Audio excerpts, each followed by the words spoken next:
Alright everyone, back here at San Diego BMW Motorcycles, and look at all this pre-owned selection they have. And this is the bike I'm about to go test ride. Big selection of BMWs and KTMs, got some Yamahas, Ducatis, adventure bikes, GS's, S1000Rs, all kinds of stuff. And of course they have all the brand new stuff as well. So if you guys have been paying attention to my bike reviews playlist, I already test rode a 2023 Kawasaki ZX14R, but it was at a dealership where it was brand new and I couldn't really do much to it because it was a brand new bike. But this one is a pre-owned, so now I get to go ride it out in the street and actually do a little bit longer review to see what it feels like. So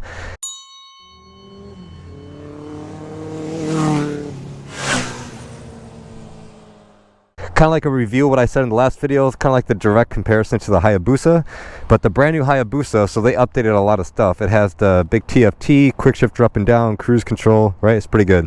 This one doesn't have any of that stuff. It's got the two different power modes. It's got ABS, it's got the Kawasaki traction control, fully adjustable suspension. But the good thing about this one, it has steel braided clutch line and steel braided brake lines, which is amazing.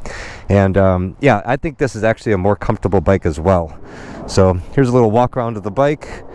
Big old huge rear end. This freaking thing comes off. I bet you could put a gallon of milk in there if you wanted to. I don't know. I'll open it up later on so you get to see. But I'm super excited I get to go ride this thing and actually take it out for a little bit, get on the highway and ride it around, because it's a pre-owned.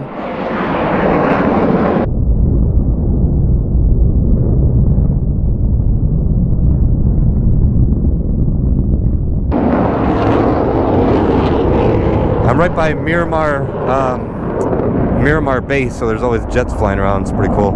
Anyway, yeah, I'm excited to go ride around. Big, huge, heavy bike, super powerful, and yeah, so I like it. I actually like this bike a lot. So again, let me just jump on the thing and familiarize myself with it. So I'm 5'9", 32-inch inseam. If I just sit down, my feet are flat on the ground, but just barely. Like if this is the ground and here's my foot, it's just like lightly touching my heels, so it's not totally planted, but good enough, right? All right, let me adjust these mirrors since I'm actually going out on the road with traffic and highway and everything else. One thing about them, they feel really solid, I would imagine, because this thing could go so fast. I don't want it to be little flimsy mirrors, right? And like what I mentioned before about the Hayabusa, the windshield seems like it's really low and the gauges are like tilted all this way, so it's kind of harder to read. But right now, like, it's just very easy to see, right? Just look down and just see what's going on.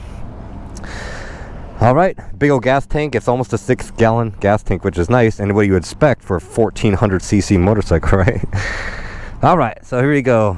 2021 Kawasaki ZX14R. Let's see what the startup screen looks like. So we got the lights that looks like the front end of the bike. Kawasaki, so there we go. It's got 3,200 miles. So power, you have range, battery, outside. Yeah, it's 88 degrees out here. It's freaking warm. And then if I press down, there's the trip and everything like that. And then, so let's see here. Oh, if I go to select the power mode and traction control. So let me go back to there. Power control full or low. If I do low power, it definitely takes out power, obviously, and full power. So I definitely want that. And then Kawasaki traction control. It's levels 1, 2, and 3. I'm not sure which one is the least intrusive or most intrusive, but I'll just leave it at 1, guessing it's like gives me all the power. So there we go. Let's do a little startup. The bike, let me put it in neutral. Good old Kawasaki reliability, right? Starts right up. My gosh. It's got clutch cables, steel braided brake lines you can see down there, which is super nice. And it's got a Brembo master cylinder as well. Yeah, and the brakes feel good. And all right, let's go ride this bad boy. Finally get to ride it out in the street.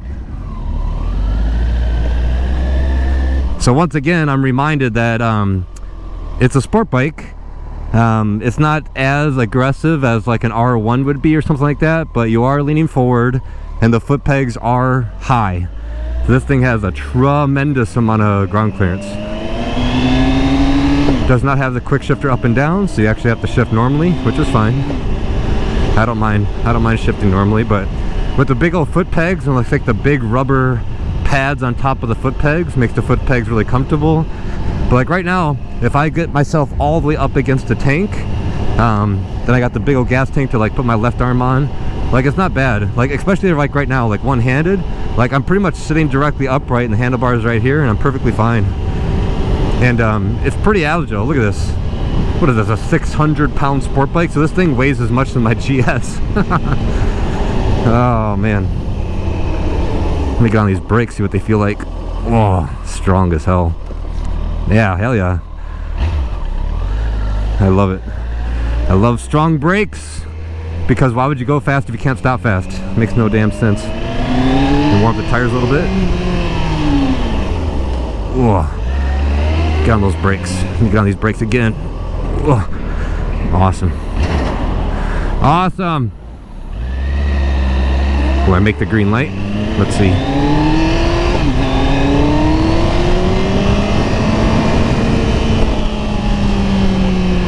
Oh, looks like I'm going to. Nice. Yeah, one little half twist of the throttle and this damn engine comes to life. The torque of this thing and power is amazing. So right now this is absolutely insane that I'm just cruising at 80 miles per hour and it feels like I'm going like 40. Like, it's just so long, low, and stable. It feels like a baby whale with a rocket attached to it. And the mirrors are really far forward and they're really easy to see out of. And they're not even like vibrating. They are a little bit, but way less than a lot of bikes I've ridden before. And this is at 80 miles per hour. Let me go up in the gears. Does it tell me what gear I'm in? Let me see. Let me go through the little menu. I don't know if it tells me what gear I'm in or if I just can't read it. Oh, there it is. It's up in the corner. It's a little dusty. So there's 5th gear, 6th gear. So 6th gear, 4,000 RPM. I'm cruising at 75 miles per hour. So let me give it some gas at 4,000 RPM, 6th gear. 90, 100. Oh my gosh, it's so stable. Like, how, like, maybe this will, like, okay. So it feels like you, like if you ever go, maybe you've been to, like, I don't know, Home Depot or something, right? And you look like a big vault, like a home safe where you put your guns into, and you feel the door, like how heavy and solid it feels. That's how this bike feels. Like heavy and solid, but it has a tremendous amount of power. So that's what this thing feels like. So at speed, it's like nothing. It just slices through. It just feels no problem. It just wants to go and go very easily.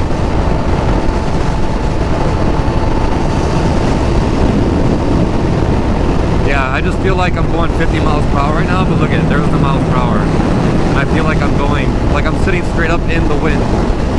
And you can even get a bigger bubble for this, so it's a little bit higher, so it'll even reduce a little bit more of the wind, which would be nice.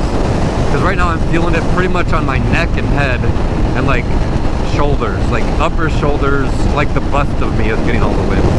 But of course, if I move my butt back and go all the way down against the gas tank, then man, I'm like out of the wind. It's just going all over top of me. But man, if I move my feet forward, like if I'm on my tippy toes, then my heels are pretty high up. Like this ground clearance is a lot. The foot pegs are high. But if I move my feet forward, like in a straight line, and my heels are on the pegs, it's pretty comfortable. Like I think it's more comfortable than the Busa. And of course, straight line riding, if you put your feet like this, who cares? It's only the cornering where you need to move your feet back on your tippy toes so you don't clip your toe and like break your ankle, right? But in a straight line, you know, put your feet how you want to. It doesn't really matter. All right, so just to show you what I was talking about, so like in a straight line, I kind of put my heels like this, and you know, my legs just kind of hanging out and just kind of relaxed. But whenever you're going through the corner, then I get up on my tippy toes. So when I'm leaning over, my foot or boot or anything, it never touches the ground ever. But in a straight line, sometimes I put my feet like this, kind of just hanging down, like you know, like on the heel like that, and it's just more comfortable to do that. It's like a relaxing position. But make sure before you start to lean, get those tugged back up on the foot pegs there. But I love it how this thing has brake lines, steel braided brake lines. That's just, I think it should be a must on every bike that gets made from like 5 years ago on. But a lot of bikes don't put steel braided brake lines on there, and I don't know why. Usually it's the first thing I switch out on a bike if it doesn't have steel braided lines. Unless it has like a crazy ABS technology system and blah blah, then you can do it, but it's just a bunch of BS to kind of work around. I've watched a whole bunch of videos on a bike with ABS, and they put steel braided lines on there, and they have to like rip apart literally the entire bike and do all kinds of craziness to it. So I'm not going to do any of that stuff. Or more realistically, I'm not going to pay anybody to do that stuff because I sure as hell don't know how to do it. But this already comes with it. That's the point. It already comes with it. You don't have to worry about it. The freaking brakes are amazing, and it's great. And I like it that it just has little stuff. It's kind of like this Tesla in front of me, right? It's just minimal. It's got the power modes, which I'll always leave on full power. It's got the traction control, which I'll always leave on the least intrusive, whatever that level is, 1 or 3, I don't know. I'd have to read a owner's manual. But I'm the rider, right? I'm the one who needs to be able to dictate my technique and the skill and everything else. I don't want the electronics messing with me or interfering with what I'm doing. And the ABS would never become an issue on the street because it never engages on the street because I'm never stomping or grabbing the brakes to even feel it in the first place. See what I'm saying? Alright, let's get around these guys, get a little power going.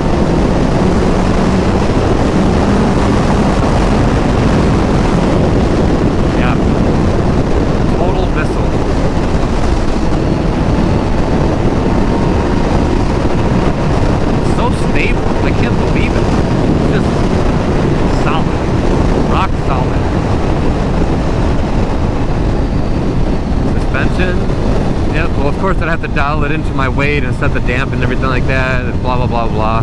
It doesn't seem like the first owner did anything with the suspension because a lot of people don't know what they're doing or how to do it or why to do it or anything else. So that'd be definitely the first thing I do to any bike is get the suspension set up for your weight, for sure. But after that, this thing is pretty bulletproof. But man, 1400 cc engine. And it's a big old 4-cylinder sport bike engine at that, right? But the grunt and the power, what gear am I in? 5th gear? Here, let me go back up to 6th gear. But even chilling around in 6th gear, if I needed the power to get up out of the way, just a simple twist of the wrist and you're gone. And I think I kind of ruined myself because my very first bike was a CBR 1000RR. Yes, my very first bike was a 1000cc sport bike because I was an idiot in the Marines, right? But what it taught me, 50,000 miles in 1 year, 6, 7, 8 courses in 1 year, a whole bunch of track days, all within 1 year. I got used to the power and how to manage it, and I learned how to ride with a bunch of courses and track days right away. So I just got used to the power, so it wasn't really that big of a deal. So that's why I've had so many different super powerful bikes, because my first experience was on a big powerful bike. So like this one, yes, it has tremendous power, the torque is addicting, it's fun as hell. Like I can just twist the wrist and just freaking get up and out of here, even at super low RPM. But it's nothing that's like shocking to me. And of course I'm not, redlining the thing. Maybe I will be shocked if I actually redline it in 2nd, 3rd gear and I'd be going like stupid fast, but the torque is pretty amazing. The torque is what you want for the street. Like you want a lot of torque to get up and out of the way, and you want to be able to move the bike quickly, right? You don't want the engine to feel like it's struggling just to get up to speed or ride around the highway or whatever, right? And especially with a bike like this, like you put a passenger on here and you just know this bike is going to have 0 issues at all, even with the passenger. Like there's just no problem whatsoever. I was going to go a little bit farther down to get off the highway, but there seems to be a bunch of traffic, so I'll just get off over here. And man, down here in San Diego, look at this. This is Mission Bay Park. And this whole freaking weekend, and even during the weekday, it's been absolutely insane. Just so busy, so many people just enjoying the weather. It finally cleared up, and it finally feels like summer around here. Just been hot, hot, hot. If you look at the weather of like all of California, pretty much, it's been like a crazy damn heat wave. Even here at the beach, where it's supposed to be, where it is a lot cooler, it's still like 80, 85 degrees at the beach. So that means out east in the mountains, it's like, well over 100. So that's why on the weekends, people just flock here towards the beach and go swimming, and you can rent boats and bicycle riding and working out and just enjoy the beach, enjoy the water. This weekend is going to be absolutely insane, I'm sure. It's supposed to be like 85 degrees all weekend right here at the water. So that means it's going to be packed. But I wanted to come over here to the parking lot because big, huge, heavy bike, right? So can I do low speed stuff?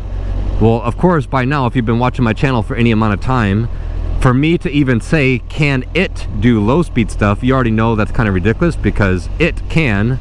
What the difference is can the rider. The bike can do it. The bike's perfectly capable. But is the rider capable? That's the real thing. So even when it's all bumpy and gravelly, right? Let me see here. So get my wrist up out of the way, going through gravel, a little bit of rear brake, spin it, lean it, not even at full lock. Yeah, so this is still like, you know, that's like 20-foot circles right there. All right, let me park the bike, get off of it, do a lap real quick. But yeah, I really like this thing. It's so comfortable. It's got the torque forever, and you could just plow around anywhere with the bike. It's just, see, so I'm talking about the pegs. So it's got the big old rubber pegs on here, so it makes it a very comfortable ride. It takes out that vibration of the engine, but the engine is super smooth. The throttle delivery is really nice. Yeah, big old vent right there to get that air to cool this big huge engine down. Yeah, probably get a radiator guard if I were to buy this bike, so I don't want a rock flying up and hitting the radiator. So I'd get a radiator guard for it, but it's got the big old mirrors right here, or the blinkers, all the vents to try to cool the thing down. Enough plastic to, like, it really fits in your body. Big, I bet you these exhausts, like these two cans, you could probably like work out with it. It's just probably humongously heavy. But if you put even just slip-ons on this thing, I bet you it'd sound pretty amazing. And look at the big old tail light. They got the big blinkers on the side. I like it. So let me take off this back piece real quick, and let's see how big this storage is, if I can figure out how to do it. Oh, there we go. Oh, it's like the whole seat, or is it just this part? Oh no, it's the whole seat. Look at that. Oh, there's actually no storage. It's everything else, right? Interesting. I did not expect that. So you got the fuses, maybe that's like a little tool case inside the box, but I thought this thing would like be like a big empty shell, but it's not. So there you have it, everyone. Not much storage on it. All right, let's put this bad boy back on. Let me figure out how to do this.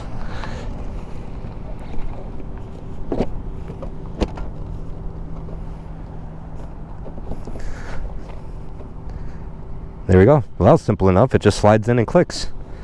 Nice.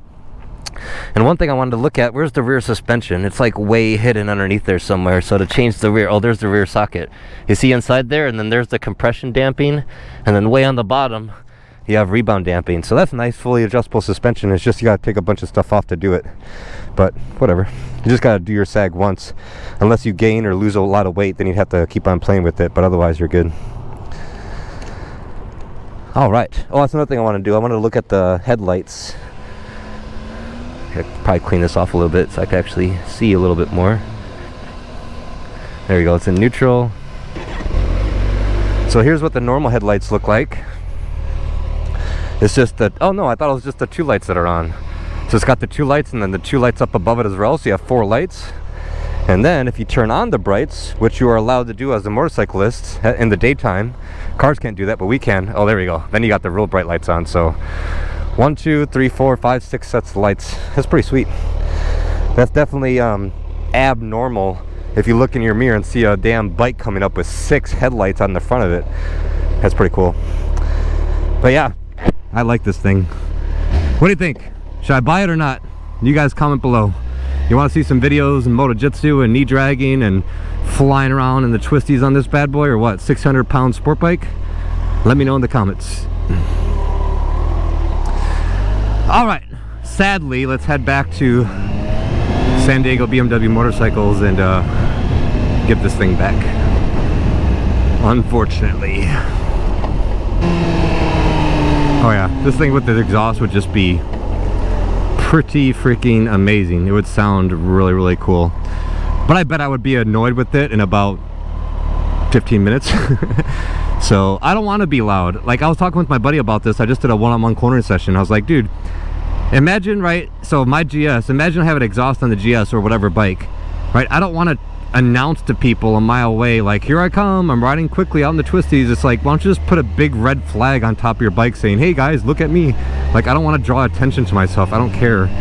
And I don't want a big huge loud thing. Plus it's just annoying. It's just, I want to be able to hear my music and, you know, just ride without getting a headache. It's just too loud. So all right, I'm in what gear? 3rd gear. Oh look, there's a charger. Does he want to play? Wow, total stability and power. So we got 8,000 RPM in 3rd gear. Wow.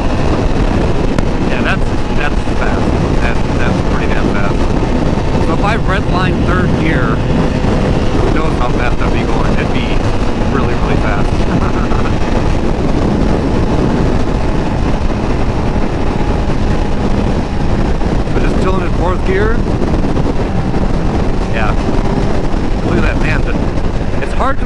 insane. Like, this is the only way I could try to accurately explain what this feels like of the amount of torque a bike like this has, or really any 1000cc sport bike.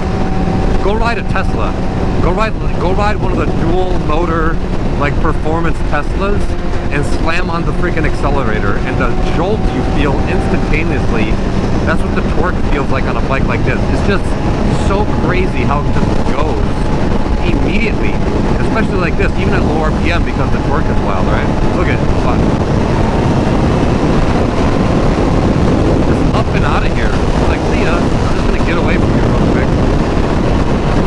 Yeah, and the stability. And I'm not even uncomfortable. Like, there's hardly any weight on my wrists because of the ergonomics of this thing. Because I'm upright, I'm getting the wind pushed back a little bit, so that takes weight off my hands as well. So I'm not even uncomfortable. Again, I'm all the way up against the gas tank, like as close as I can. My back is relatively flat, you know what I mean? I can take one hand off and ride it comfortably. I don't know, man. I like this bike. I really do like it. It's nice. And it's a pre-owned. Like, there's already 3,200 miles on it, so it's already broken in. I could take it to Del Amo to do the services, right? And yeah, get a way better deal than a brand new one, because there's no difference between like this year and a 2023, except like the color. Like, it's like the same damn bike.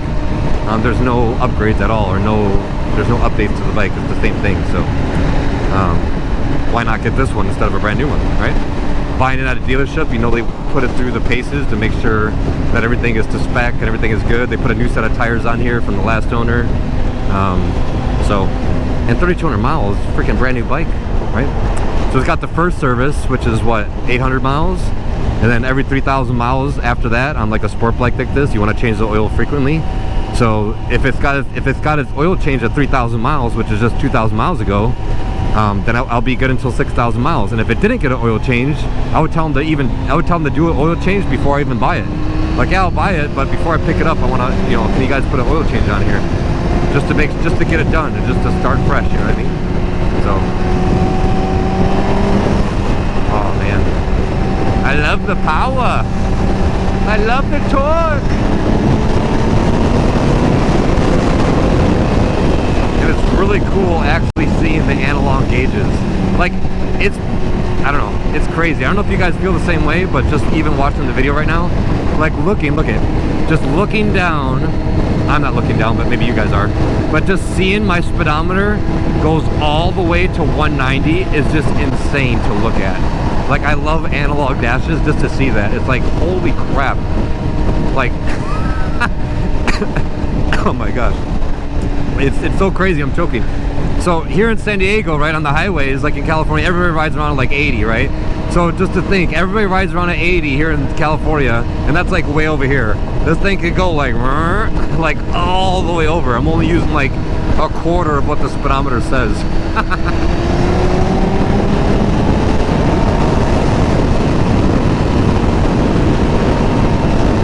Yeah, just slicing through. Stable. Look at the speeds, and I'm just one-handed, stable, suspension feels good. Nothing, no crazy vibrations. It doesn't feel like I'm going that speed at all. Like, this is probably the bike, so this is probably second place. So first place, I test rode the BMW K1600, and that thing has a V6, like an inline 6 engine on a freaking motorcycle. And that's like way heavier, like 800 pounds, 1,000 pounds, whatever it is, but it's a 6-cylinder. So that thing felt more stable. Big old BMW brand new. So yes, that one felt more stable at speeds, but very close to that. But that one also had a humongous windshield, so I didn't feel the wind. But that's probably first place of like, it's so unrealistic about how fast you're going versus what it feels like.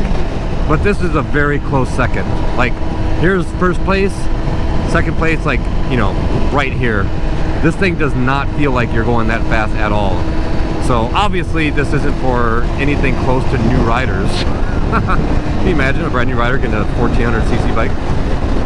So a lot of people I see had this bike, they just like the power like me, or you know, maybe they stretch these things out and they come into drag racing bikes because they're just so incredibly powerful. So I've seen these bikes do crazy quarter mile times, like 8 seconds or something wild on it. And I've just seen people, normal people, just riding around cruising because they treat it like a sport touring bike. Like, even though it doesn't have cruise control, there's no weight on my wrists. And that's the reason why cruise control is very helpful. It kind of gives your wrist a break. But even if I had to go ride around all day on this thing, even on the highway, like, of course, cruise control would be nice. I could relax my right hand a little bit. But even right now, there's no weight on it. Like, it feels not bad at all. So, no big deal. And plus, the Hayabusa brand new compared to this is way more expensive. And I think the only thing you're really getting is like the quick shifter up and down and the cruise control. Like the electronics, like whatever, like who really cares? This stuff, this one is basic, and this one has way less technology, but it has better things of what I want. It has better features. It's more comfortable to me. It has steel-braided brake lines, and it still has ABS and traction control. And that's what matters to me. And I can see the gauges better, like it looks better to me, like the way I can interact with the gauge and look down and see what I'm doing. I like the mirrors better, and I'm more comfortable on this bike. So if I were to go buy this or Hayabusa, it would absolutely be this.